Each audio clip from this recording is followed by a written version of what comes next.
Dear Papa Dudut, sa lahat po ng mga nakatutok ngayon, huwag pong kalimutan mag-like, mag-share at mag-subscribe. Maraming salamat po sa inyong lahat.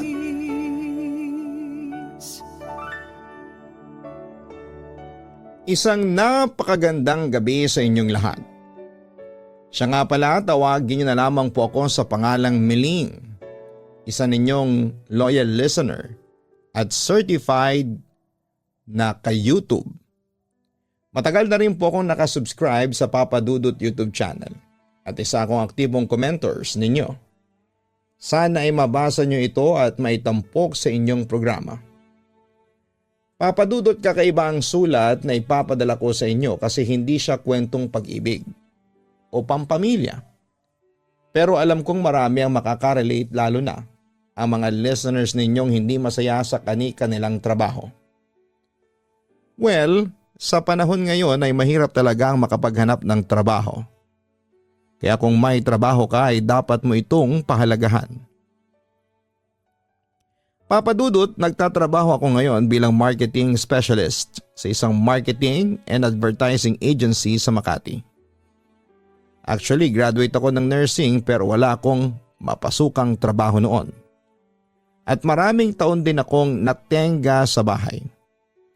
Ewan ko ba, Papa Dudut? Pero malas yata ako sa paghahanap ng trabaho.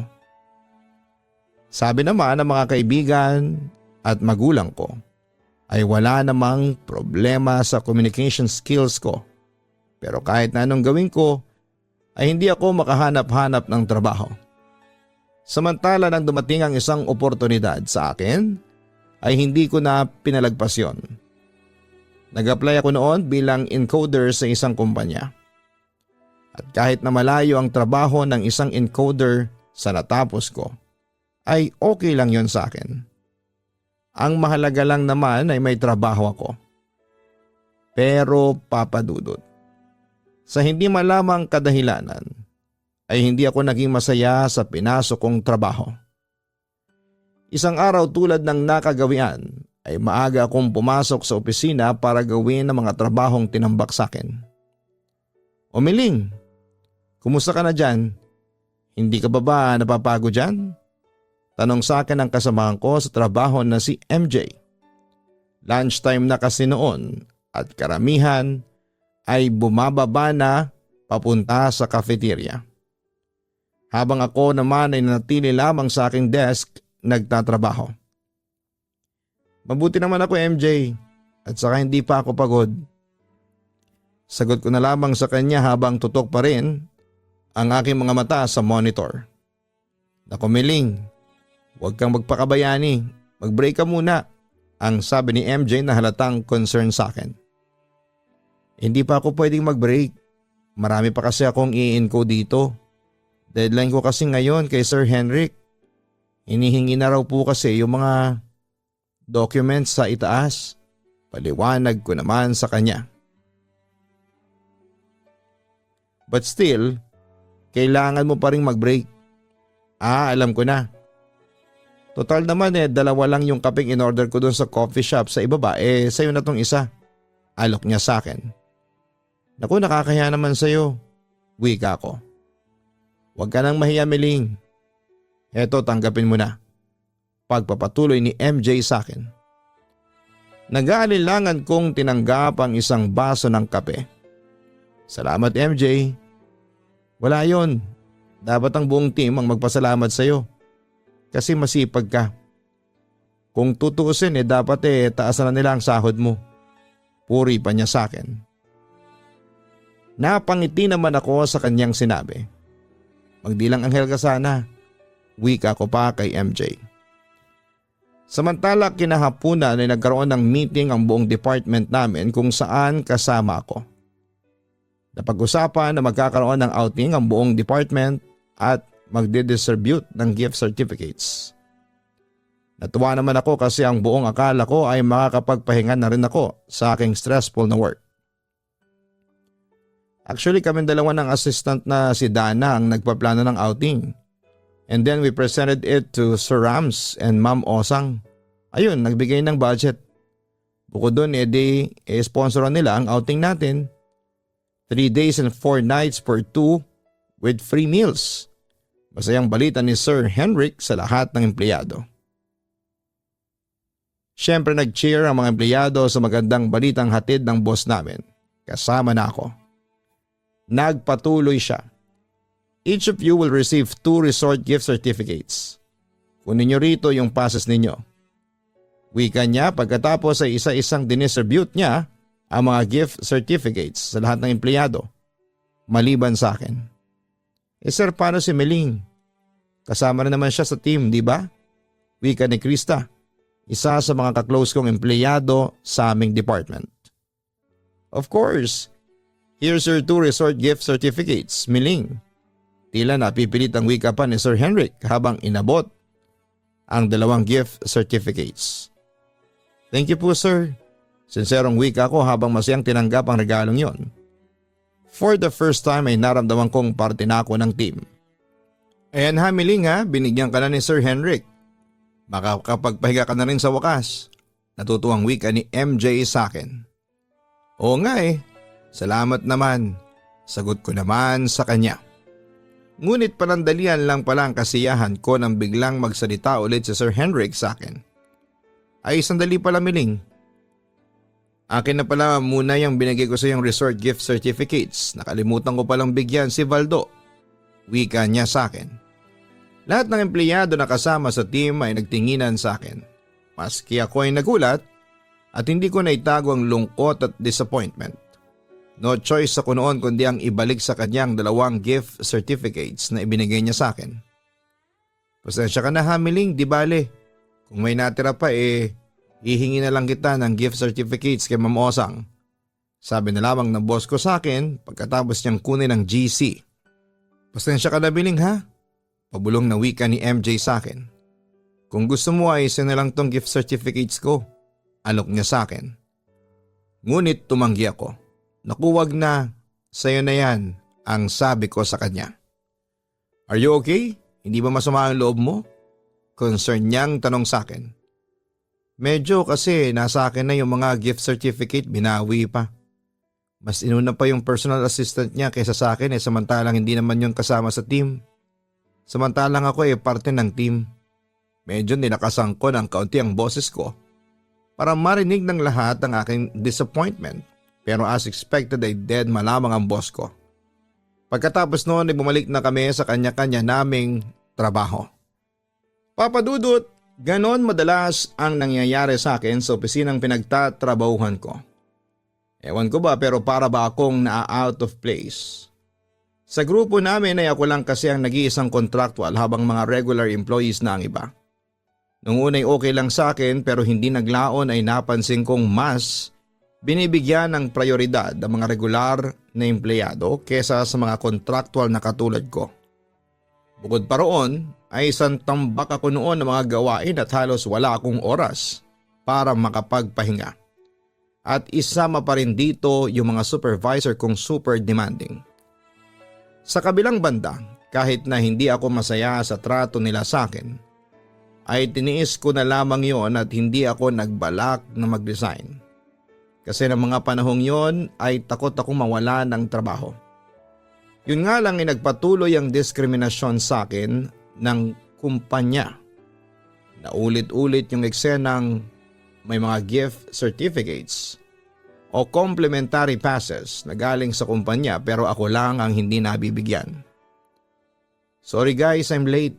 By the way, narito ang mga passes ninyo courtesy of our bosses. O Meling, narito ka pala. Hindi ba't sabi mo hindi ka darating? Tila nagulat pang wika ng Sir Henrik na makita ko. Wala po akong sinasabing ganun sir. Seryoso kong sagot sa kanya. Paano yan? 5 lang yung passes na nasa akin.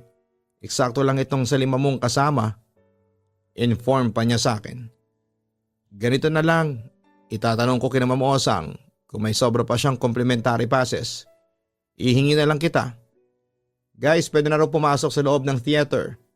Pumasok na tayo, basta Meling ha, diyan ka lang. Nasa loob na kasi si Ma'am Osang, babalikan kita dyan. Sabi na lang niya sa akin. Sige po sir, wala akong ibang masabi kundi ang ganon lang. Meling, sa'yo na lang kaya to. Alok ulit sa akin ni MJ habang binigay niya sa akin ang natanggap niyang complimentary pass sa sinehan. Naku, wag ni MJ, sa'yo na yan, sige na. Pumasok ka na doon sa loob. Malungkot na sabi ko. Pero maiwan ka rito mag-isa. Nag-aalalang wika pa ni MJ. Okay lang, hihintayin ko na lang si Sir Henrik na bigyan ako. Sabi ko na lamang sa kanya. Ngunit ilang saglit pa ay tinawag ako ni Dana mula sa loob ng sinihan. Agad naman kaming lumapit ni MJ. Pinapasabi ni Sir Henrik na wala na raw extra movie passes kina Ma'am Osang. Inform ni Dana sa akin. Hindi na ako na-surpresa noon sa sinabi niya. Ganun ba? Sige po ma'am, uuwi na lang po ako. Miling, tawag naman sa akin ni MJ. O MJ, hindi ka ba papasok sa loob? Tanong ko sa kanya. Nagbago ng isip ko. Papanoorin ko na lang sa internet yung pelikula. At saka ayaw ko makita na habang nagpapakasayang manood ng pelikula ang buong team narito ka na mag-isa. Malungkot niyang wika sa akin. Paano naman yung movie pass mo? Mabilis naman siyang sumagot noon sa tanong ko. Walang kwenta yun. Tara, sama ka sa akin. I-treat muna kita doon sa coffee shop doon. Halika, pasok tayo. Wika niya pagkatapos at sabay kaming pumasok sa loob ng coffee shop kung saan ay nilibre ako ni MJ. Are you disappointed? Tanong niya sa akin habang kumakain. Ako hindi ah. Bakit naman ako madi-disappoint? Deny ko naman. Hindi ka ba talaga disappointed? Kasi kung ako yung nasa kalagayan mo, I will be upset. Biruin mo kasi marami kang sakripisyong binigay para sa progress ng kumpanya tapos ganun lang ang trato sa'yo. Panunubok pa niya sa akin. Samantala'y huminga naman ako ng malalim bago nagpatuloy. Encoder lang naman ako at saka contractual lang. Di tulad ninyo na regular na. Encoder ka man, may contribution ka rin sa kumpanya. Insist pa ni MJ. Sa puntong iyon ay hindi ko na naitago ang aking sama ng loob sa pagtrato sa akin sa loob ng opisina. Alam mo MJ, sa totoo lang, nagtatampo ako sa kumpanya, lalo na sa mga bosses natin. Pakiramdam ko kasi hindi ako pinapahalagahan at saka hindi man lang nila i-recognize yung talents. Mga hirap, sakripisyo at efforts ko sa pagtatrabaho. Oo, maaring encoder lang ako pero katulad ng sinabi mo may contribution din ako sa pag-unlad ng kumpanya. Kaso kabaliktaran yung nangyayari. Ako palagi yung least priority katulad ngayon. Kahit nasabihing movie pass lang yan, pero masakit talaga sa pakiramdam na parang sinisingle out ako or dinidiscriminate kasi mababa lang ang posisyon mo sa kumpanya. Doon nga lang sa mga pinamigay na gift certificates ng isang buwan, ako lang ang wala. Tapos heto nga, pagdating sa distribution ng mga regalo na galing sa mga kliyente, ako yung palaging wala sa listahan. Katulad ngayon, buti pa si Valdo na personal assistant lang hindi nakakalimutan. Hindi ko alam kung dinidiscriminate ba talaga ako o ano. Hi MJ, disappointed kong wika. Kung nararamdaman mo na parang na-out of place ka sa kumpanya, bakit hindi ka mag-resign? Concern niyang tanong sa akin. Alam mo, marami sa mga kaanak ko ang nagsasabi na mag-resign na raw ako sa kumpanya. Wala raw kasi ako mapapala bilang encoder. Pero hindi ko magawang iwanan ang trabaho ko kasi napamahal na rin naman ako sa trabaho ko bukod sa natatakot ako mawala ng trabaho. Paliwanag ko sa kanya. Bakit ka naman matatakot? Matalino ka naman. At saka may pleasing personality ka. Puri naman sa akin ni MJ. Ewan ko ba MJ pero malas yata ako sa paghahanap ng trabaho. Bago ako mapasok dito sa kumpanya 3 taon din akong walang trabaho no. Tininan ko naman ang sarili ko kung ano ang mali sa akin pero wala naman akong makita. Malas lang talaga ako sa paghahanap ng trabaho. Kaya nga pinagsisiksikan ko na lang ang sarili ko sa kumpanya. Kasi kapag nag-resign pa ako aabutin na naman ng mahabang panahon bago ko makahanap ng trabaho. Paglalahad ko. Huwag kang sumuko sa paghahanap mo ng bagong mapapasukan. Kesa naman sa magtiis ka sa kumpanya mo ngayon na hindi makatawang pagtrato sa iyo. Yon ang naging payo niya sa akin. Papadudot, masakit talaga sa pakiramdam ang sinisingle out ka sa pinapasukan mong trabaho. At kahit napilit akong nagpapaka-okay, ay hindi ko pa rin maitago talaga ang pagkadismaya ko. Pero katulad ng dati, tinis ko yon. Nagbabaka sakali kasi ako.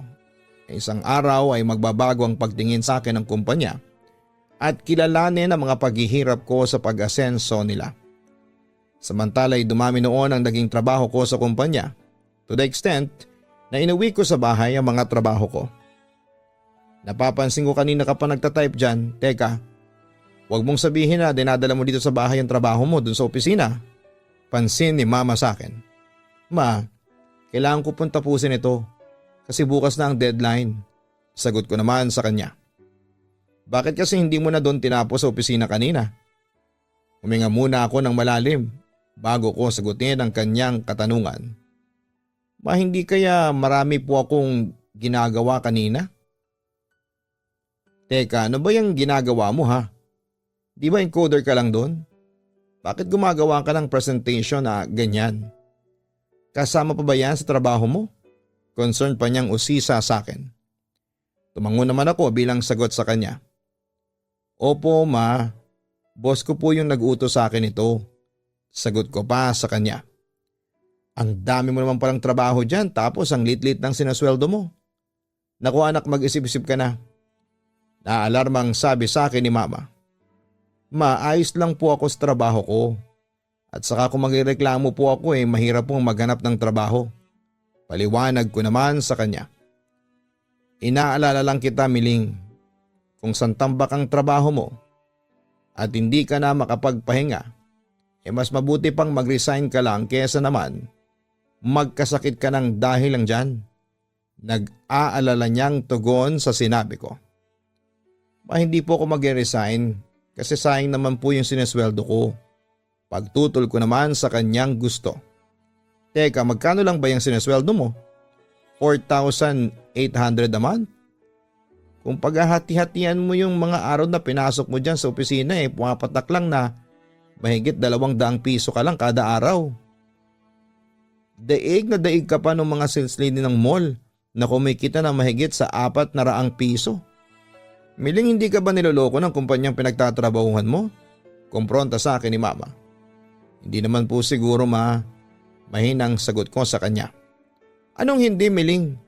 Obvious namang niloloko ka ng kumpanyang pinagtatrabahuhan mo. Magkano na ba ang minimum wage ngayon?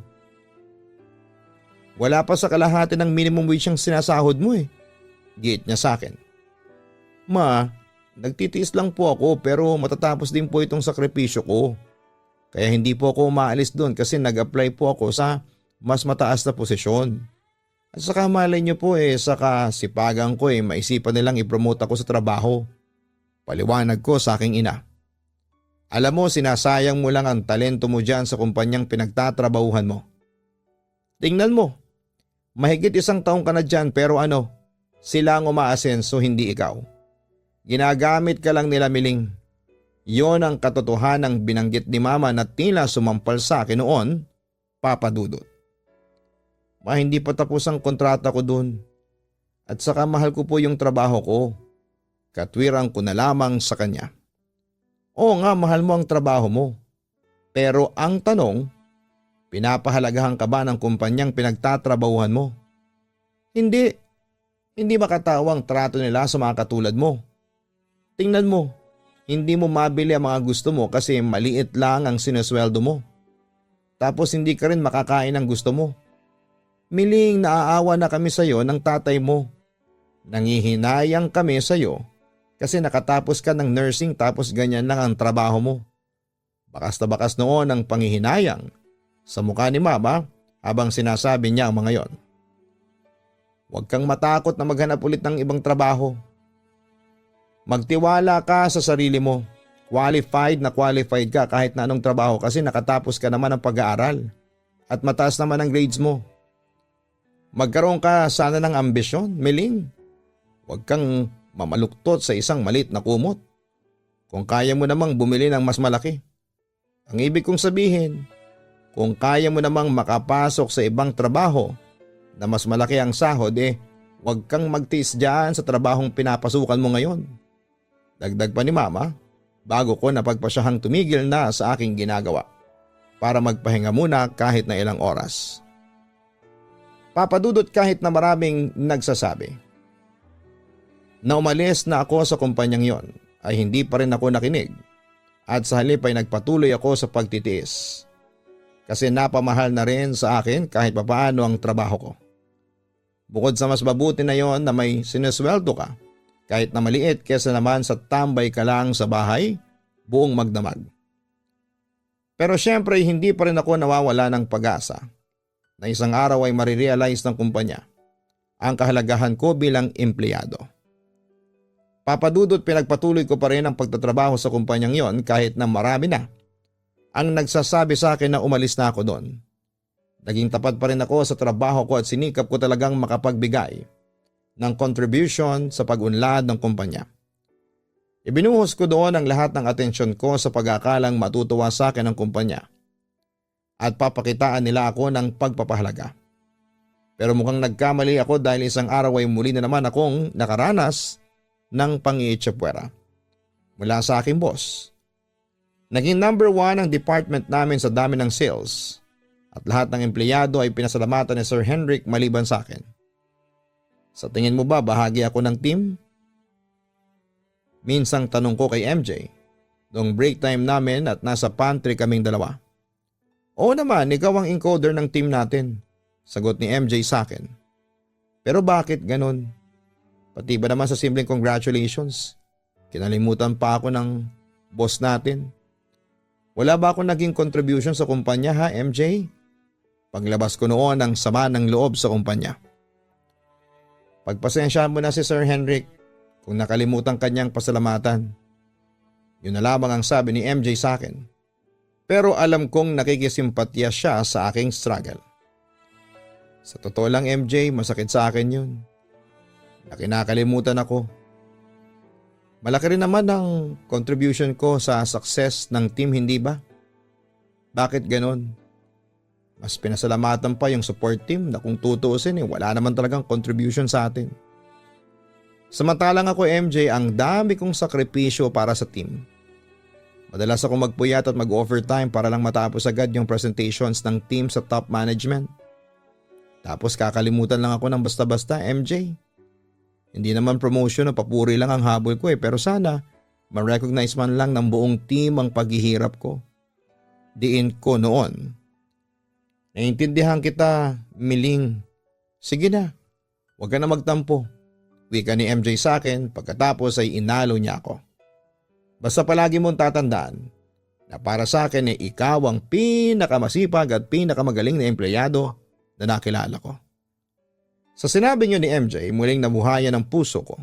Tumigil ako noon sa pag-iyak at nagpasalamat sa aking kaibigan sa pagpapalakas niya ng loob ko. Samantala ay nagkaroon ng pagsubok sa aking trabaho. Napagalitan ako ng aking boss dahil pumalpak daw ang presentation ni Krista sa mga clients dahil daw sa akin. Pinaliwanag ko naman sa aking boss na hindi ko naman trabaho yon at sa halip ay trabaho ng support team. Bukod sa pagkakalam ko ay ipinasa ko yung presentation ng maayos at pulido. Pero as expected, sa akin napunta ang sisi. Sinabihan pa ako ng boss ko na hindi ko raw ginagawa ang aking trabaho. Sumagot naman ako na nagkamali siya sa pag-akusa sa akin. Ipinaliwanag ko ang side ko pero hindi siya nakinig at sa halip ay nabigyan pa ako ng written warning ng kumpanya. Papadudod sa puntong yon ay natauhan na ako sa katangahan ko.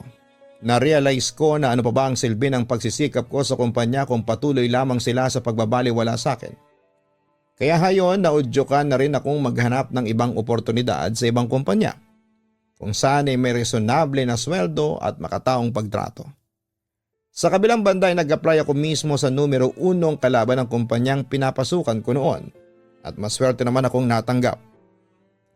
Kaya hindi ako nagdalawang isip pang mag-resign sa trabaho ko para sunggaban ang napakagandang oportunidad. At yun na nga papadudot, tamang naging desisyon kong lumipad sa kalaban ng kumpanyang pinagtatrabahuhan ko noon. Dahil bukod sa malaki ang sweldo ko doon, ay nakaramdam ako ng pagpapahalaga mula sa bago kong employer. Samantala lahat ng natutunan ko sa dati kong employer ay in-apply ko sa trabaho ko sa bago kong employer. At masaya ako dahil nagbunga ang lahat ng paghihirap ko. Kasalukuyan kasing numero 1 ang bago kong employer sa larangan ng marketing and advertising. At natabunan nito ang kumpanyang nag-discriminate sa akin. Sa kabilang banda ay malaki ang pasasalamat ko sa Diyos dahil sa wakas ay ibinigay niya sa akin ang pinakamagandang trabaho sa pinakamagandang kumpanya. Papadudot sa ngayon ay 8 years na ako sa aking trabaho at hindi tulad ng dati kong employer. Pinagmamalaki ako ng bago kong employer dahil hindi matatawaran ang kontribusyon na ibinibigay ko sa pag-unlad nito. Samantala'y nag-resign na rin si MJ sa dati kong employer 6 months pagkaalis ko. Kasalukuyan siya ngayong promo specialist sa isang kilalang meat shop. At sa maniwala kayo o hindi, asawa ko na si MJ ngayon. May 2 na kaming anak at masaya na kami sa buhay namin ngayon. Papadudot hanggang dito na lamang ang sulat ko at sana'y magsilbing inspirasyon po ito sa mga tagapakinig ninyo may katulad kong karanasan. Muli ay maraming salamat, God bless and more power sa inyong lahat. Lubos na gumagalang, Meling. Tama lang ang ginawa mong desisyon na umalis sa dati mong kumpanya dahil hindi maganda ang pagtrato nila sa iyo.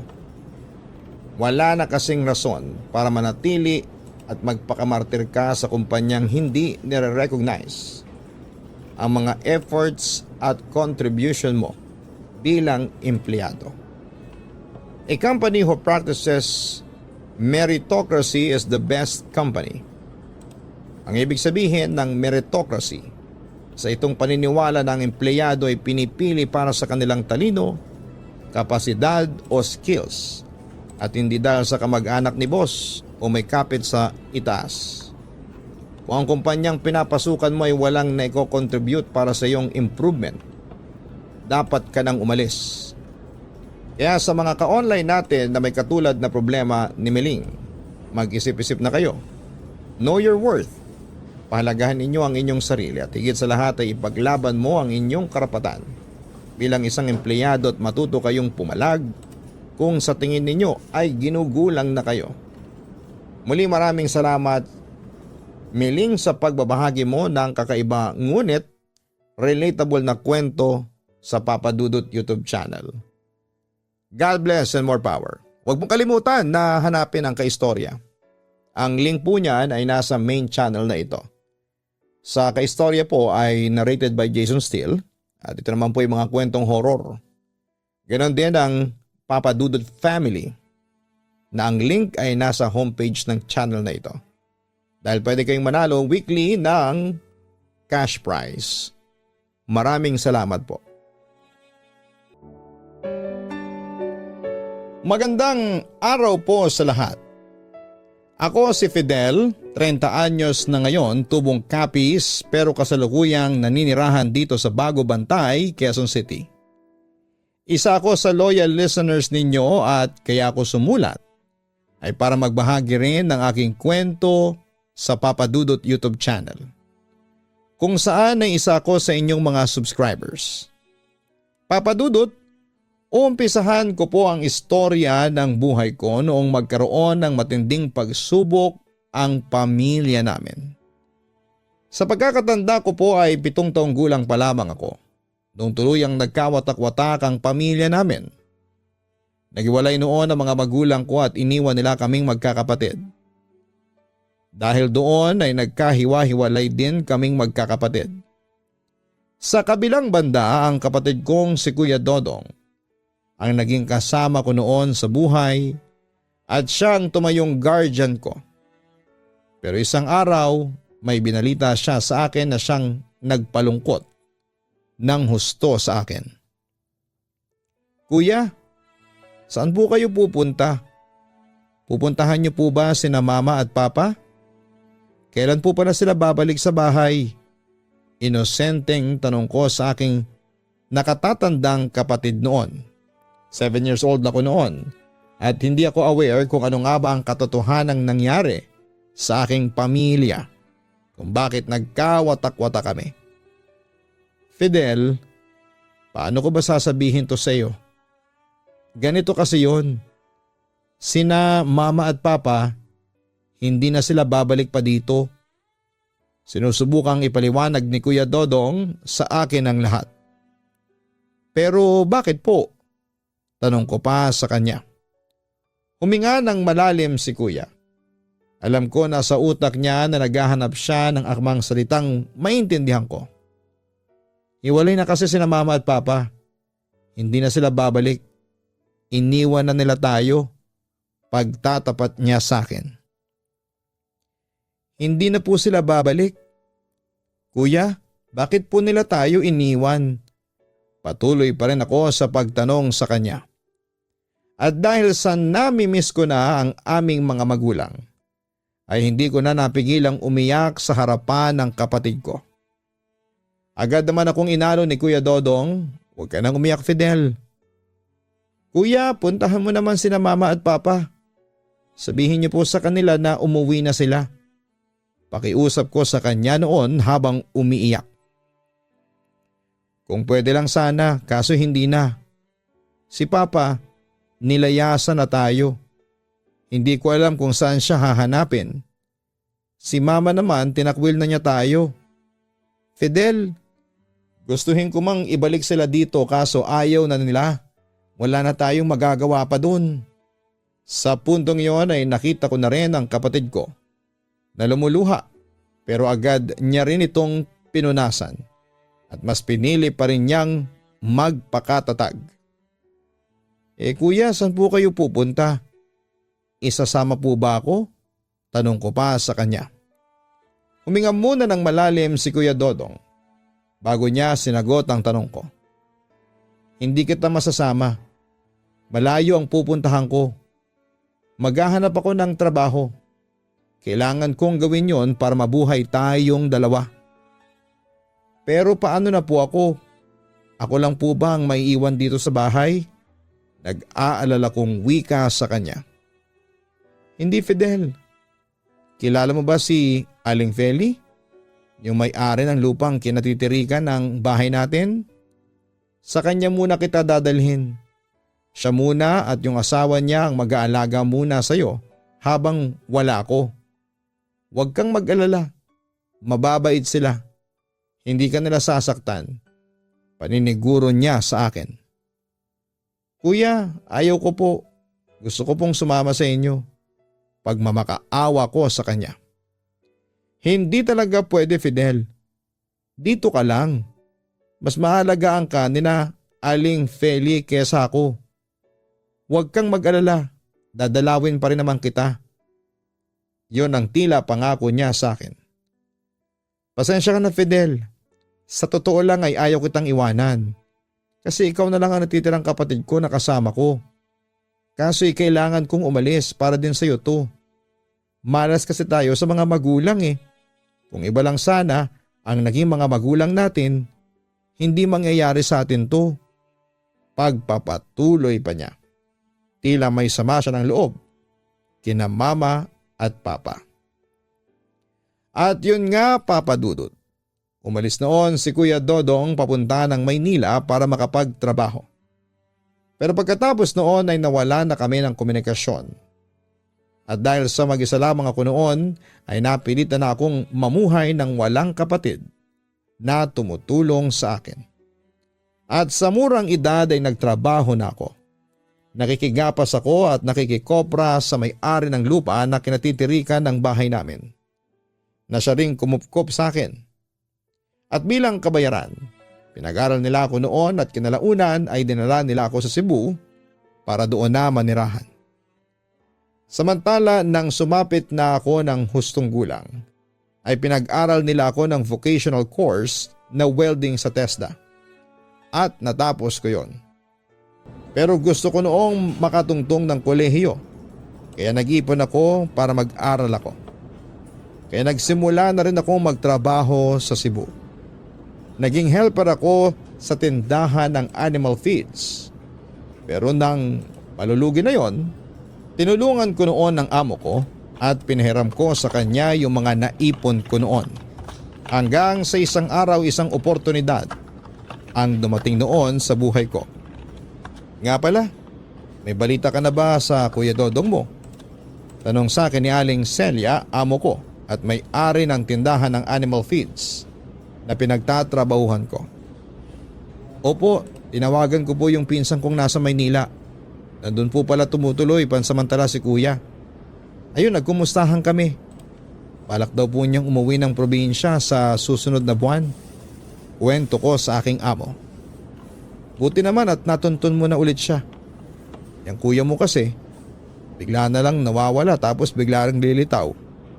Masaya niyang wika sa akin. Kung saan-saan po kasi nagtrabaho si kuya kaya madalas nawawalan ako ng balita sa kanya. Dagdag ko naman. Wala ka bang balak na magtrabaho sa Maynila? Usisa naman sa akin ni Aling Celia habang sinasalansan ko ang mga sako-sakong animal feeds.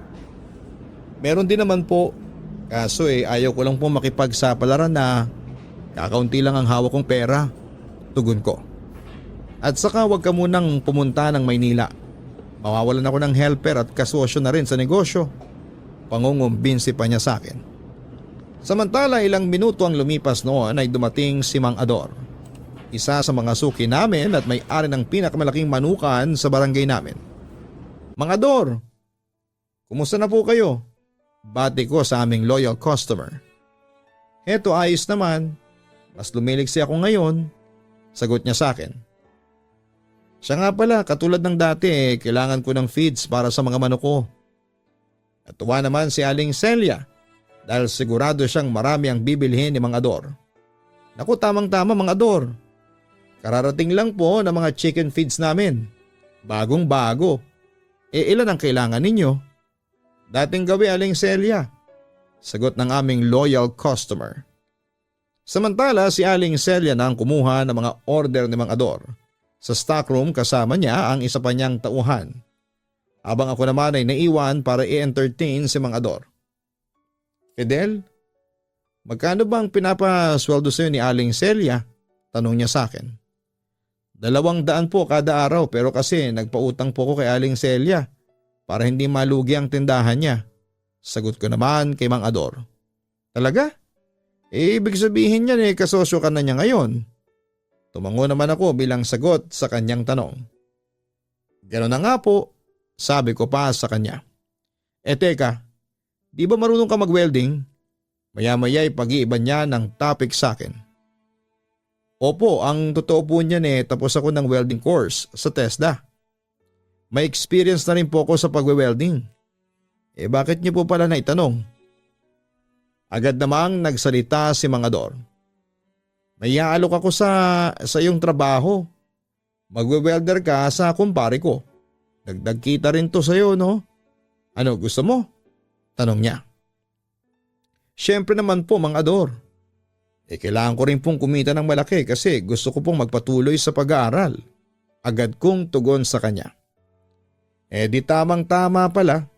Sige, ihanda mo mamaya ang sarili mo. Pagkatapos ng trabaho mo kay Celia, sasamahan kita mamaya at ipapakilala sa kumpare ko. Yun naman ang naging pangako ni Mang Ador sa akin. At yun nga Papadudot, marami akong naging sideline noon. At isa na nga ang pagwe-welding. Sinikap kong makaipon ng pera para matupad ko noon ang mga pangarap ko.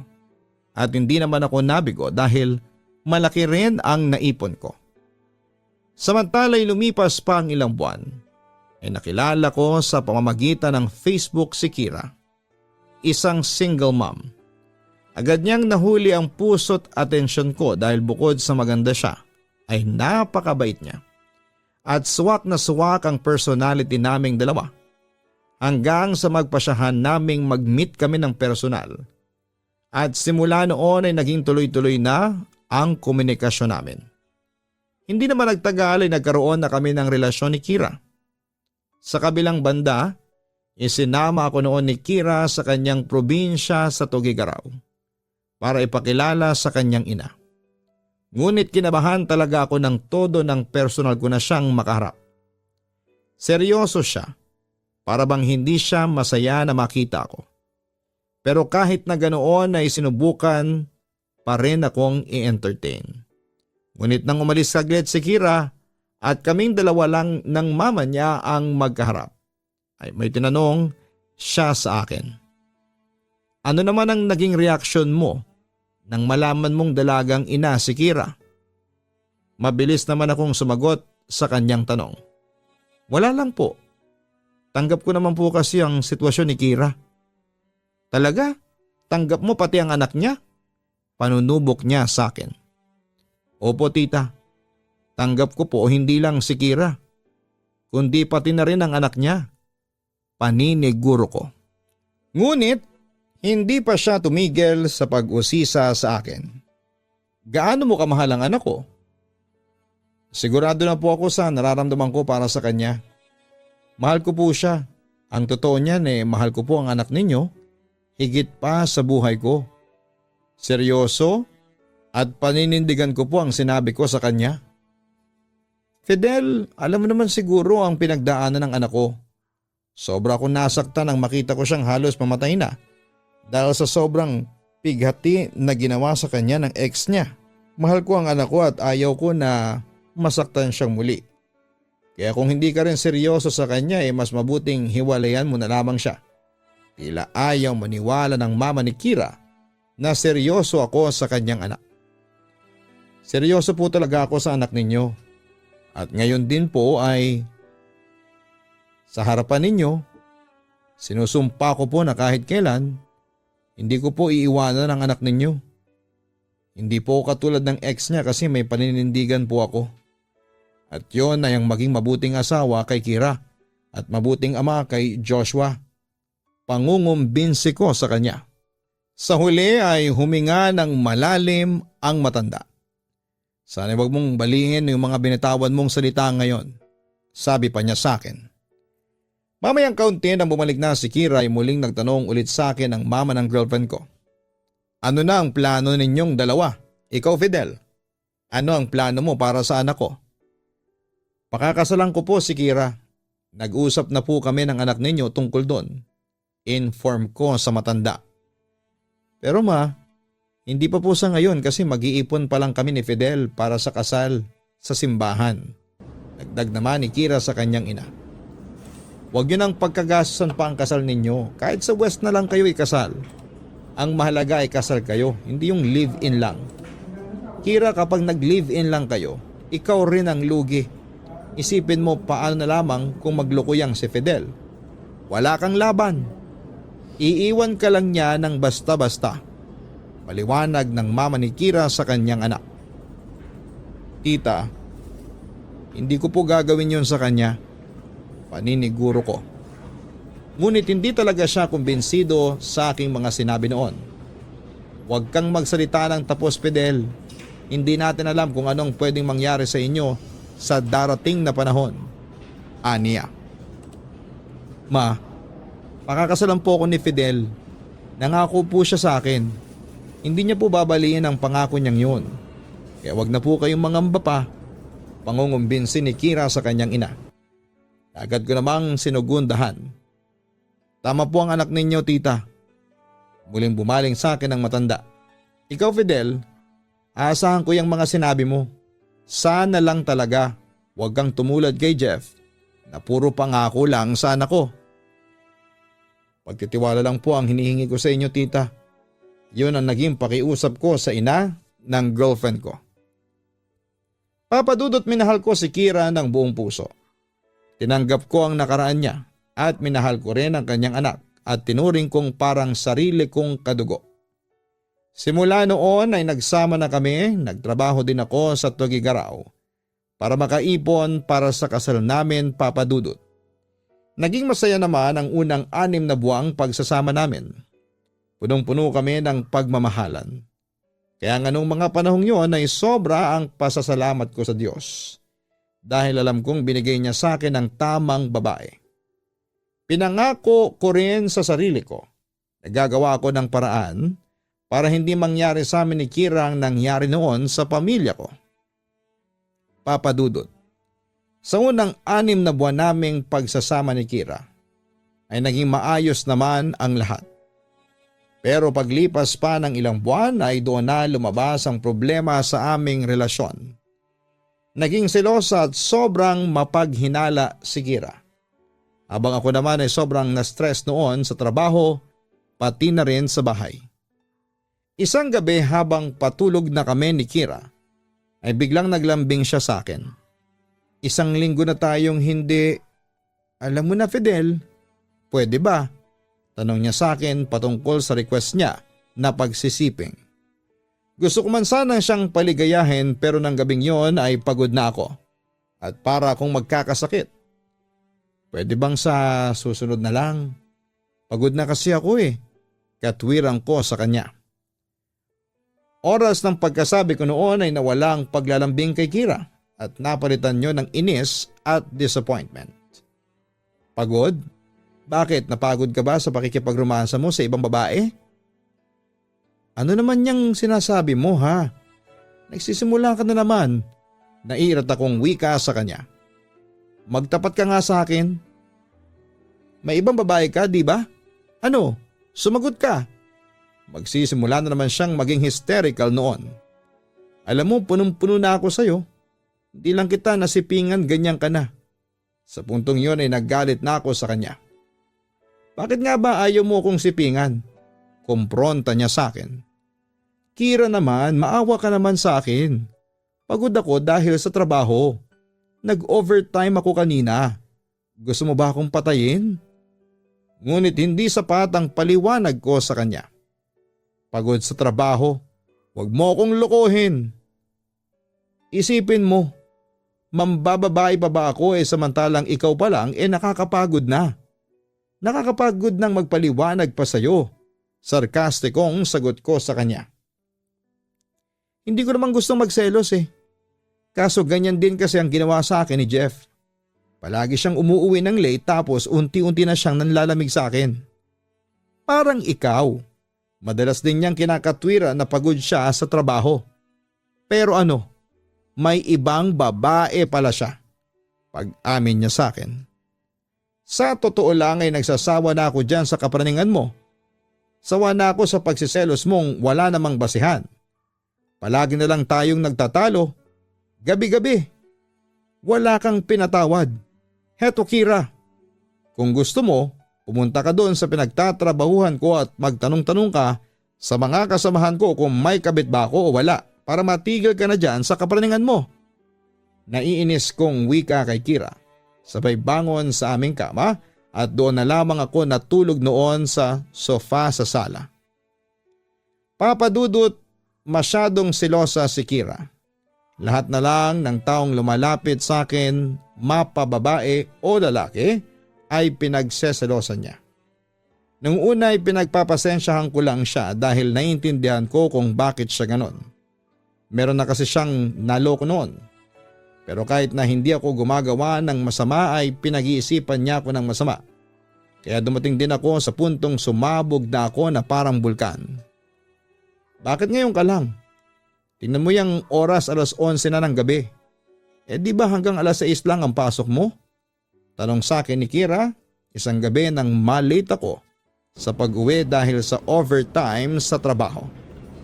Samantala ay sinagot ko siya na nag-OT nga ako sa trabaho pero hindi niya ako pinaniwalaan dahil umiiral na noon ang kapraningan niya. Palagi na lang yan ang kinakatwiran mo sa akin.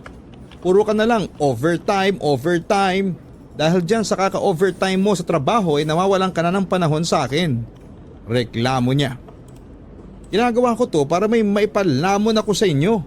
Katwiran ko sa kanya. Sa totoo lang, hindi ako naniniwala sa mga sinasabi mo. Pag-akusapan niya sa akin. O maaring hindi pa kita nahuhuli sa akto. Pero alam kong niloloko mo ko. Sa puntong yon ay kinumpronta ko na siya. At ano naman ang patunay mo dyan? Ano? Sumagot ka. Wala kang maipakitang ebidensya na nangangaliwa ko sa'yo. Nung kinausap mo yung mga kasamahan ko, minapala ka ba? Wala. Madumi lang kasi masyado ang isipan mo. Kaya ka naprapraning ng ganyan. Ang wika ko. Sino si Tina? Diretsang tanong niya sa akin. Teka, pinagsiselosa mo si Tina? Mas matanda pa nga siya sa mama mo eh. Balik ko sa kanya. Ngunit patuloy lamang si Kira sa pag-akusa sa akin. Ano bang meron doon sa matandang yon ha, na wala sa akin? Hirit pa niya. Sa puntong yon, Papa Dudut, ay napiko na ako kay Kira. Nasa katinuan pa ba ang pag-iisip mo ha, Kira? Lahat na lang yata ng taong lumapit sa akin ay pinagseselosan mo. Nung una, pinagselosan mo yung pinsang kong babae. Tapos yung tindera na si Aling Hasmin. Pati nga tita ko ay pinagselosan mo na. Pati yata yung si paring Manny pinagselosan mo din. Tapos ngayon si Tina na nagbebenta lang ng sigarilyo. Kira naman. Alam mo, para matahimik ka na, heto sasabihin ko sa'yo. Hindi kita niloloko. Wala akong kabit. Ikaw lang ang babae sa buhay ko. Paniniguro ko sa kanya pero mukhang baliwala yon kapag sinumpong na ng kapraningan si Kira. Wala akong tiwala sa iyo. Wala akong tiwala sa inyong mga lalaki. Pare-pareho lang kayo. Nagpatuloy lamang siya sa pag-aakusa sa akin. Sa puntong iyon ay sumabog na ako sa galit. Kira, tama na. Huwag mo kong ipare sa mga lalaki ng loko sa iyo. Hindi ako manloloko. Hindi kita kinakaliwa. Ilang beses ko bang sasabihin sa iyo yun ha? Nanatili lamang si Kirang walang kibo at lumuluha. Marahil nagulat siya nang magalit na ako ng husto sa kapraningan niya. Samantala ay muli ako nagpatuloy. Kira, tumigil ka na sa walang kakwenta-kwenta mong pagsiselos. Hindi ka ba nagsasawa sa sitwasyon natin? Kasi ako'y sawang-sawa na. Palagi na lang tayong nag-aaway. Palagi mo rin akong sinasaktan. Pasalamat ka at nakakapagtimpi pa ako at hindi kita pinagbubuhatan ng kamay. Pero Kira, punong-puno na ako. Ngayon kung walang tiwala ka sa akin, isa lang ang ibig sabihin niyan. Hindi mo ako mahal. Kaya lang ako ganito kasi mahal kita. Ayaw kitang mawala sa akin. Pasigaw na katwiran niya sa akin. Pero dahil dyan sa ginawa mo, unti-unti nang nawawala ang pagmamahal ko sa iyo.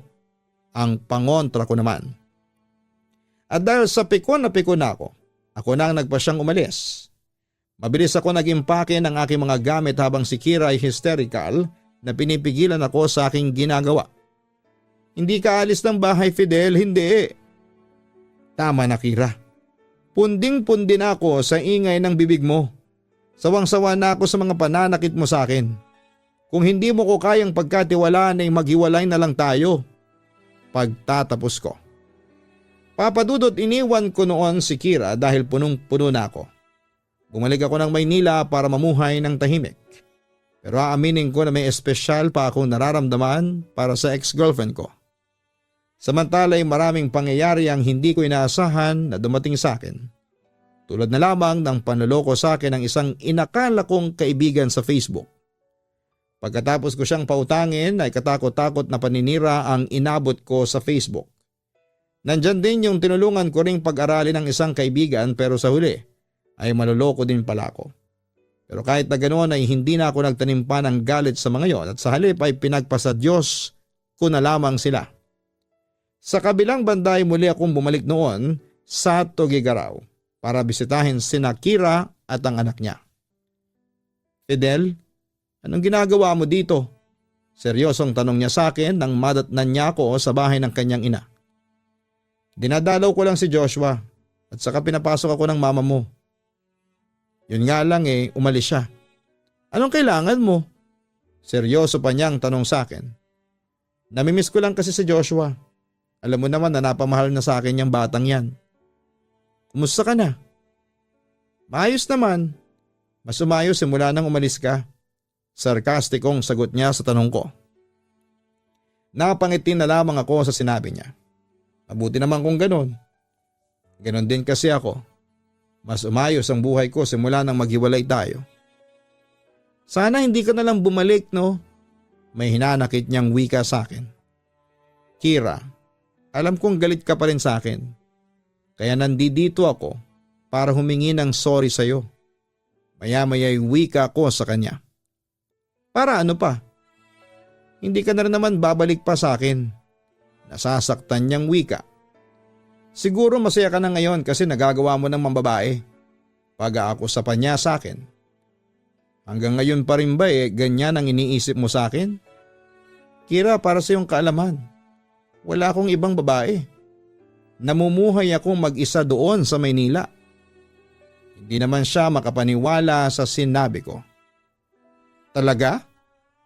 Nagpatuloy naman ako sa pagkukwento ko ng aking buhay pagkatapos ng hiwalayan namin. Nagpatuloy ako sa pag-aaral, working student ako ngayon. Welder ako kapag araw.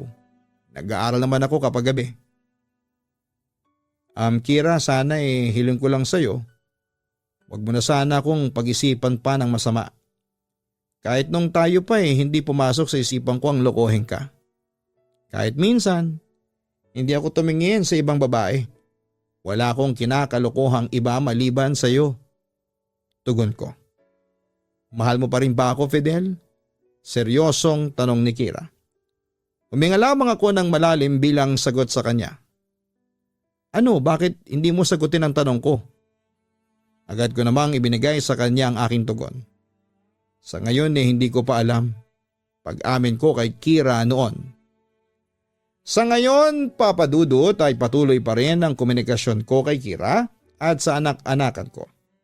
Bagamat nakikita kong wala pa rin kaming tsansang magkabalikan sa panahong ito. Ganun pa man ay masaya na rin kami sa kanya-kanya naming buhay at saka medyo natuwa rin ako dahil hanggang ngayon ay single pa rin si Kira. Ewan ko ba pero parang umaasa ako na balang araw ay magkaroon din kami ng second chance. Papa Dudut, dito ko na po tatapusin ang sulat ko. Tingin niyo ba? Kailangan ko nang ipursu na magkabalikan kaming dalawa. Muli, maraming salamat and God bless. Lubos na gumagalang, Fidel. Maraming salamat kay Fidel sa pagbabahagi mo ng iyong kwento sa Papa Dudut YouTube channel. Maring hindi kayo nagkatuluyan sa ngayon ni Kira, ngunit tayaan mo munang ang tadhana. Ang magsabi kung magkakabalikan ba kayo o hindi. Sa mga oras kasing ito ay obvious na hindi ninyo pa talaga sigurado na mahal ninyo ang isa't isa. Kaya sa ngayon ay ipagpatuloy nyo muna ang inyong pagkakaibigan. Time will tell kung kailan kayo nararapat na magkabalikan. Sa ngayon, Fidel, ay ipagpatuloy mo muna ang iyong pag-aaral at trabaho. Makakatulong ito ng malaki para sa iyong kinabukasan. Gawin mo rin itong pagkakataon para magnilay-nilay kung ano nga ba talaga ang gusto mong tahakin sa iyong buhay. Kapag may mga opportunities na lumapit sa iyo, then go for it. Make the best of your life habang naghihintay ka ng kaliwanagan sa mga nararamdaman mo para kay Kira. Anyway, we wish you good luck. Hanggang sa muli, ako po ang inyong si Papa Dudut. Huwag kalimutan na mag-like, mag-share at mag-subscribe. Hanapin po ang Kaistorya Horror YouTube channel. Yan po ay 7:30 ang airing, pagkatapos po nito, lipat po kayo sa Kaistorya YouTube channel. At ang Papa Dudut Family na kung saan ay namimigay po kami ng 500 pesos GCash weekly. Maraming salamat po.